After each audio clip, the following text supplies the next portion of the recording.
Bill, the term transformational leadership has been around for quite a long time, but I see that you and your organisation are talking about it more and more. Is the current crisis that 2020, that every business and organisation has been faced with, is that meaning that this is even more important, or is it something different now?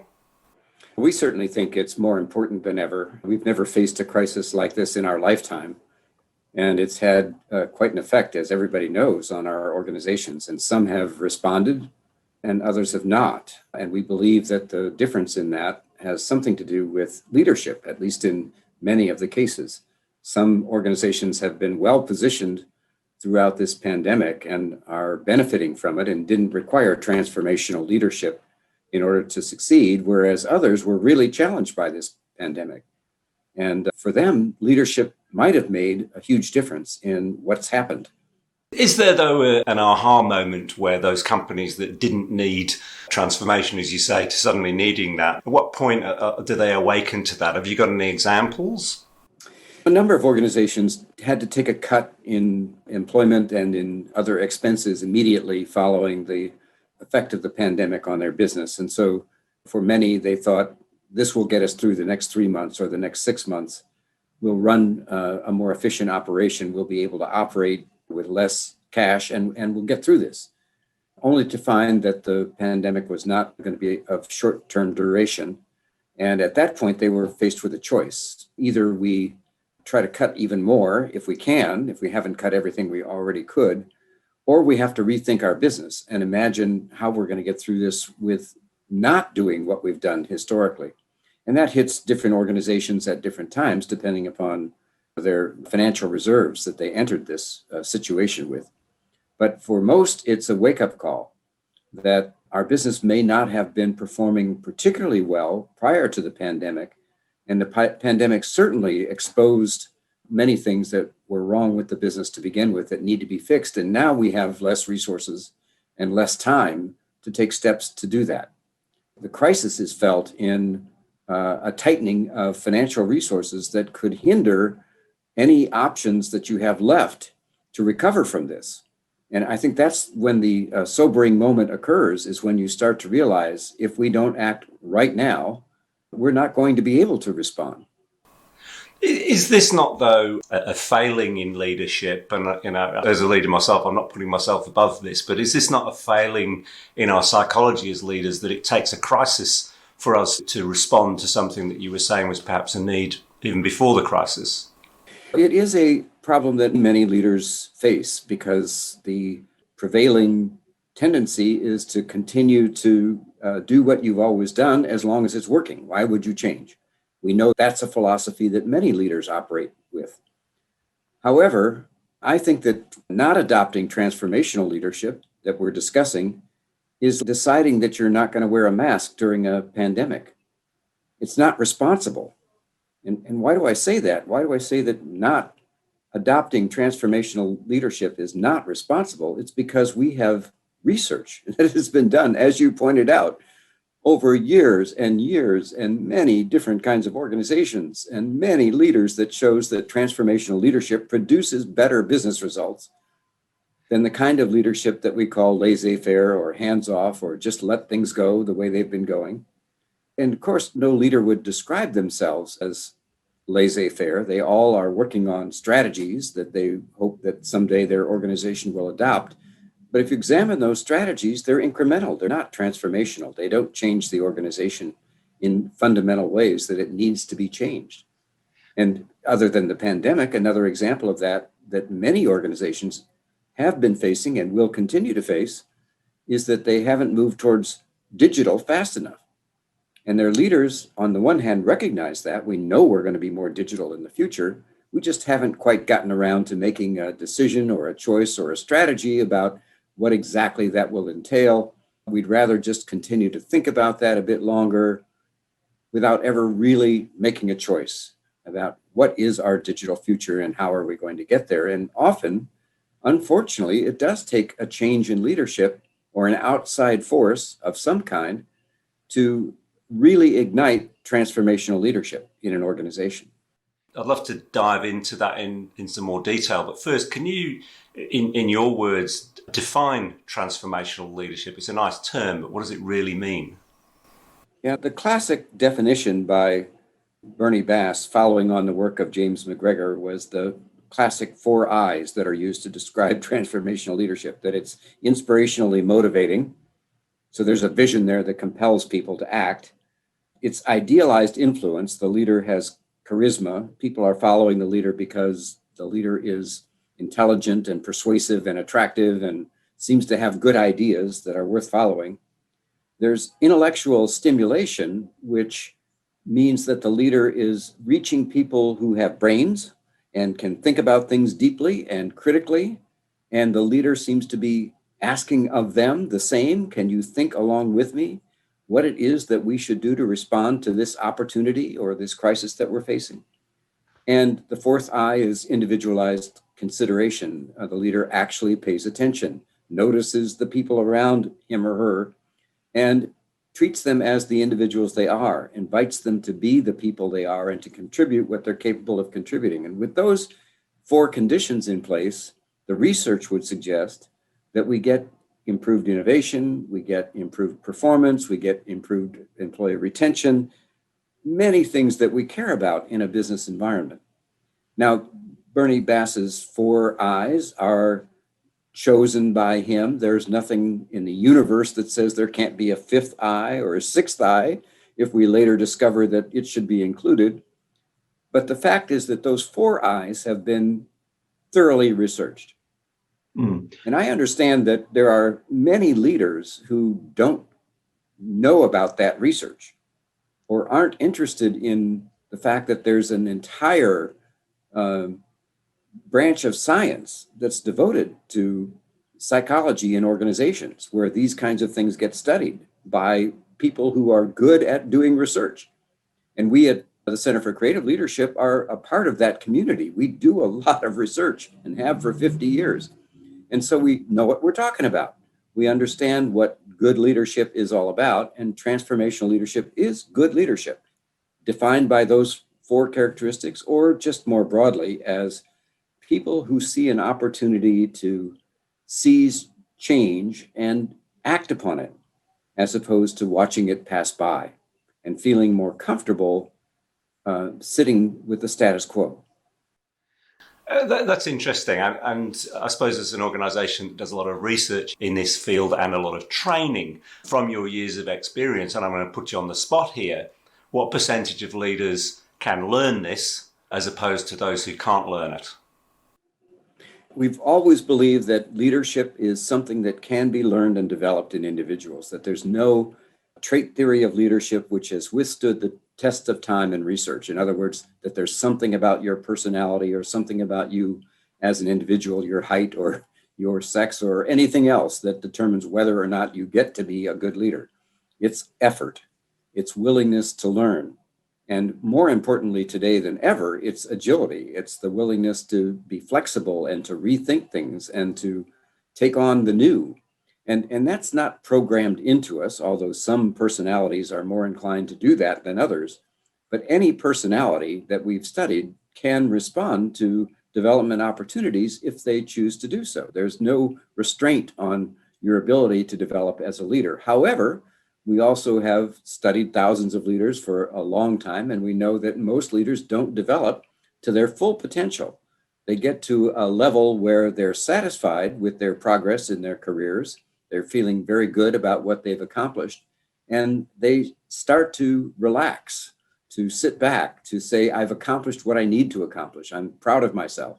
When in fact, they could push farther into even greater levels of impact and effectiveness as leaders. So we think that transformational leadership can definitely be taught, and that it's a choice that people make, just like wearing a mask during a pandemic. You can either do it or not do it. We think doing it's a good idea. Clearly, yes. However, I do think that many leaders have reached that point of, as you say, the comfort of continuing to do what they already know. And that can be a blind spot. And it's hard for a CEO to take any criticism or feedback sometimes from people at a lower level, or people at that lower level may not feel comfortable giving that criticism. Do you think then that the board may have a role to play in helping CEOs see any blind spots they might have? Boards should have a role to play in helping CEOs think about blind spots. Unfortunately, many boards do not do that. It takes a very highly effective board to be able to engage the CEO in the kinds of quality conversations that should be taking place, where the CEO benefits from the wisdom of the people sitting around the board table.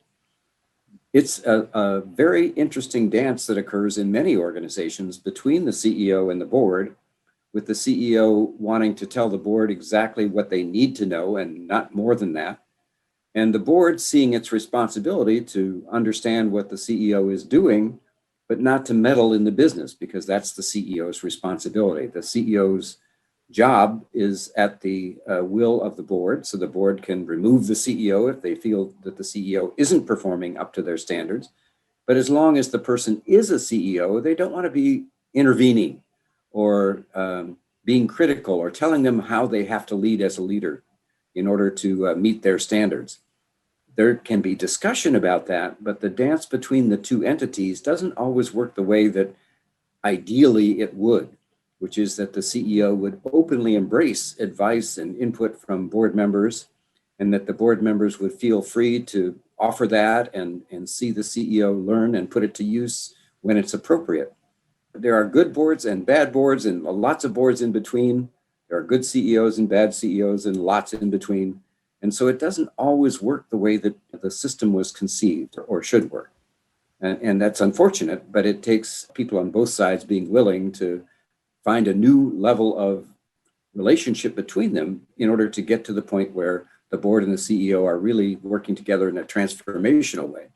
Many CEOs are really concerned about how the board would assess them if they were to take a risk that was a substantial risk, a transformational risk, because the CEO's primary role is to keep the organization alive and performing well, not necessarily performing at its best, because there's risk associated with that.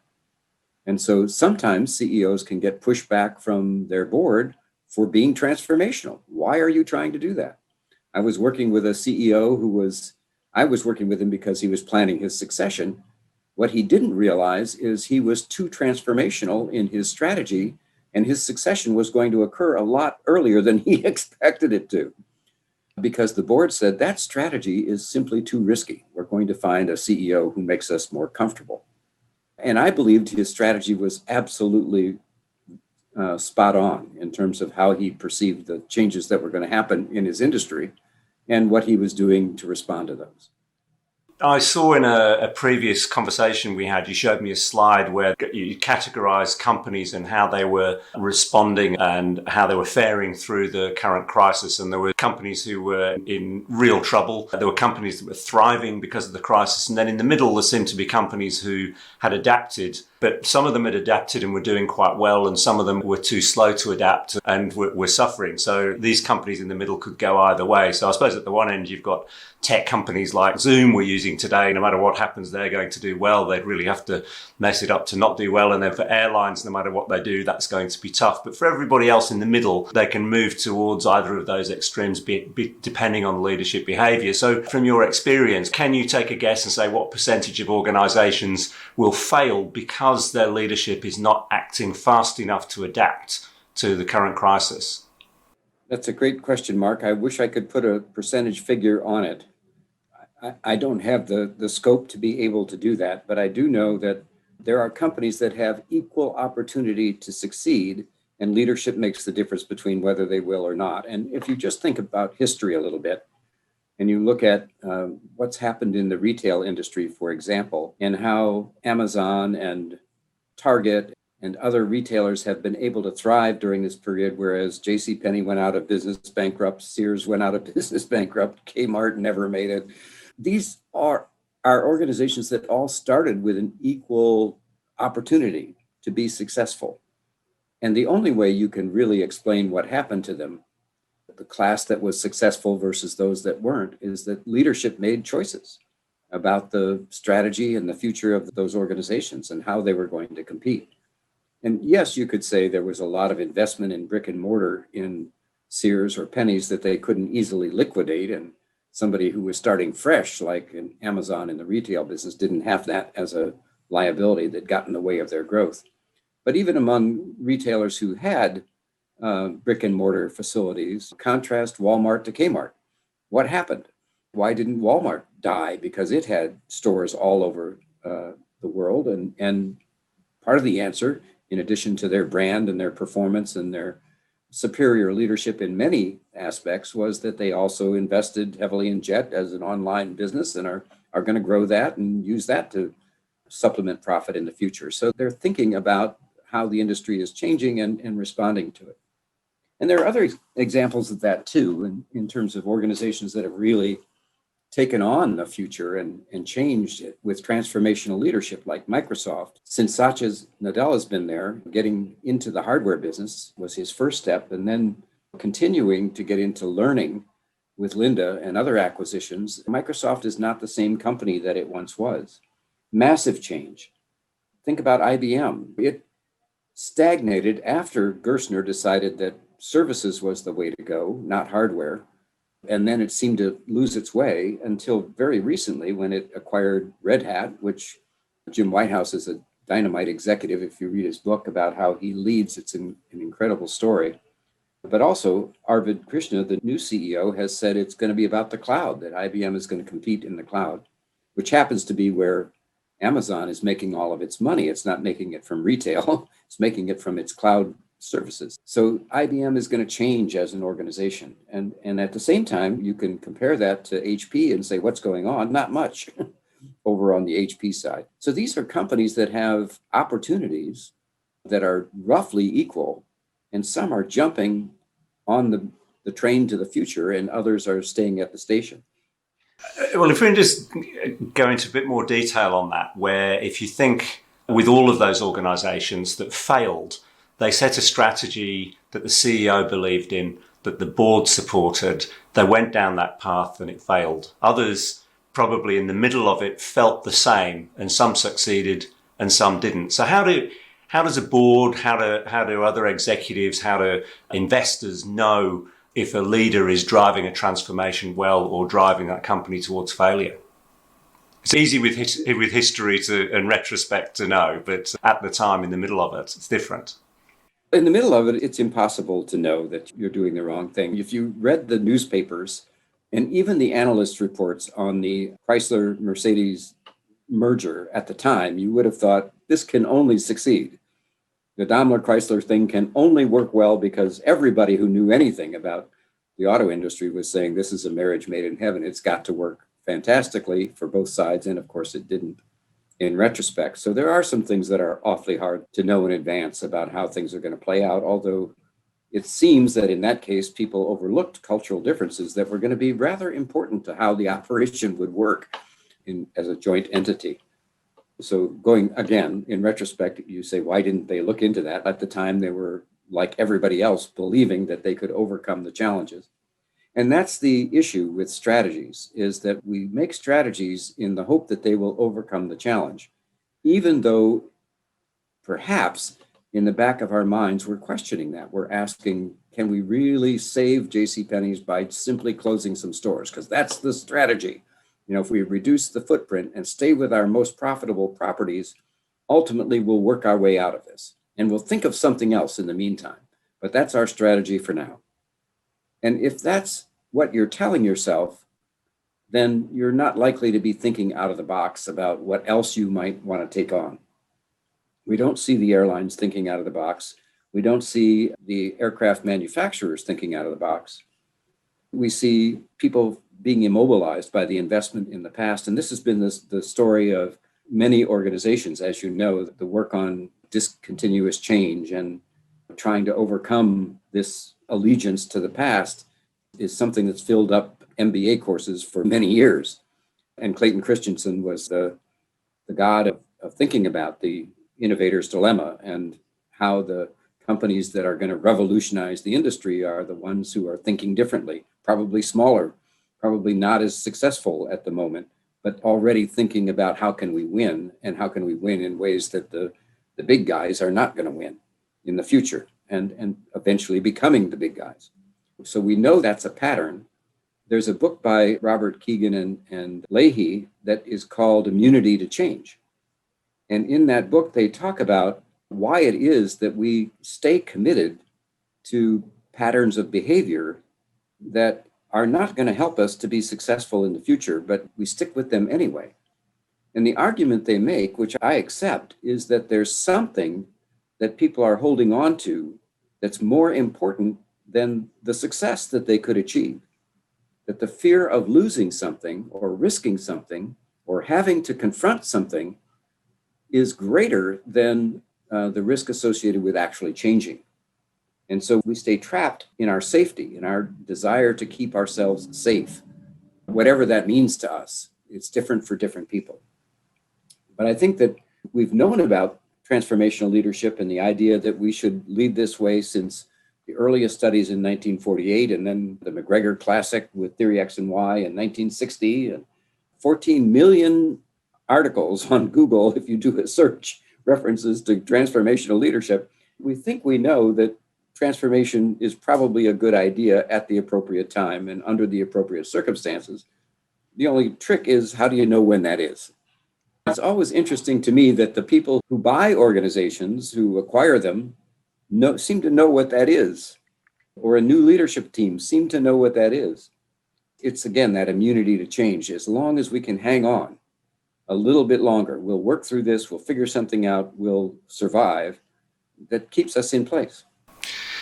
A few months ago, I read quite an interesting book called Deviate by Bo Lotto, a neuroscientist. Not that I normally read neuroscience, but it was a particularly interesting book. And he put forward the concept that there's a fear of, not a conscious fear of change, but we like to create patterns, and then it's hard to get outside of those patterns. And I think that's what you've been alluding to there.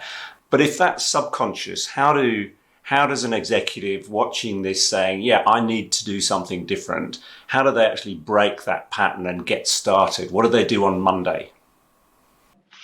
On Monday, they need to get input from people they don't normally talk to, because they're surrounded by people who have been having the same conversation with them for a very long time and are going to give them pretty much the same answers and support that they've been giving for quite a while. And so the first thing that changes the way that an executive thinks is to be exposed to somebody who thinks differently, somebody who's challenging their thought pattern, somebody who offers an alternative or confronts them and says, you can't continue on this way. And so you might bring in a McKinsey, or you might bring in a CCL and have them take a look at what's going on in your organization and suggest that there are some other possibilities you might not be considering. The question is, what happens next? Because now you have new ideas or new perspectives that you might think of reacting to, but how do you make the decision about whether or not to react to that? We call this the deliberation process, and it's almost invisible in organizations. We all know about decision making and whether we should use majority vote or consensus, but we don't know about deliberations, which is a term that was coined by a Harvard professor by the name of Cal Pava, who studied this and helped us to understand that the things that come out of the room once the door opens after a very important strategic discussion, the decisions that come out are shaped by, first of all, who's allowed into the room. We don't think about that as decision making, but if you have the same people around the table having the same conversations, you're going to get the same answers out the other side. So you need people in the room who have different ideas and a different voice. Then, once you have the conversation starting with those different and radical ideas in some cases, you have to make sure that the social dynamics of the group in the room don't overpower those ideas. You don't have people sitting around the table saying, oh, that's nonsense. We would never consider something like that. And winking at each other and saying, we'll just endure this silly conversation for a few minutes longer and then go back to the real world. If that's the mindset that you have with any new idea that you're approached with, of course, you're not going to be a transformational leader. You're in a self-protection mode and trying to defend your ego, which is really what's at risk here, is that we don't feel as if we are people who are up to the challenge of meeting this particular threat to our organization or our leadership. We feel like there are other people out there who could probably do the job better than we're doing it now. And that really worries us about who we are as people, how we got here, what we're going to do if that's in fact the case, what's next in our life. There's a lot of things below the surface that we're not acknowledging. As we do that, wink, this is not the real world. We'll go back to doing what we know how to do in just a minute, which destroys any possibility that there could be a different way of doing things. So we have interventions that break that kind of dynamic up in executive teams so that they can think differently and think out of the box more than they do today. But ultimately, it still comes down to a choice on the part of the CEO or whoever's in charge to say, I think this is something we should consider, or we're not going to do this. And that decision is a personal one that we can't make for that leader because it's their career, it's their life on the line, and we can't make that decision for them. The board shouldn't make that decision for them. They should be allowed to make that decision. That's the CEO's prerogative. But the results will be observed. And if the person chooses wrongly and doesn't do the things that need to be done to address the challenge, then ultimately they are going to pay the price and they will be removed. And that's the part that always amazes me, is the kind of short-sightedness that goes along with shutting down ideas or conversations that are interesting before they have a chance to at least be considered. Bill, I think you make some fascinating points there, and I think people watching this will have something very useful to take away. I'm going to stop here because I think you've just made the most important practical point in terms of the humility to understand and believe that we don't know everything, and the courage to admit that and take input from outside. Thank you very much for your time today. You bet. I hope it's useful and does what you need it to do.